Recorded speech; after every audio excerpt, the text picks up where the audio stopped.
Bismillah Rahman Rahim. Hi everyone. Welcome back to the PL-300 exam preparation course. And today we are going to start our first learning path, which is prepare the data.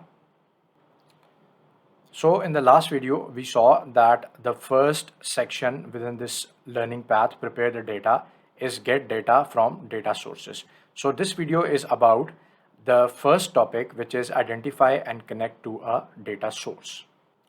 Normally, once we talk about the data source, we have to first identify that where our data source is. So normally the data source could be either on-premise or it could be in the cloud. So what are on-premise data sources? So on-premise data sources include the local files saved on our computer or any other location within our local network, which could be some organizational network or even it could be something in your home network.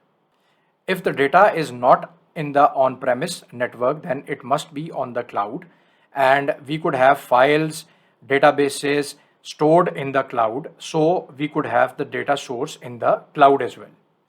In order to connect to a cloud data source, you need to have internet available. You cannot connect to a cloud data source without the internet.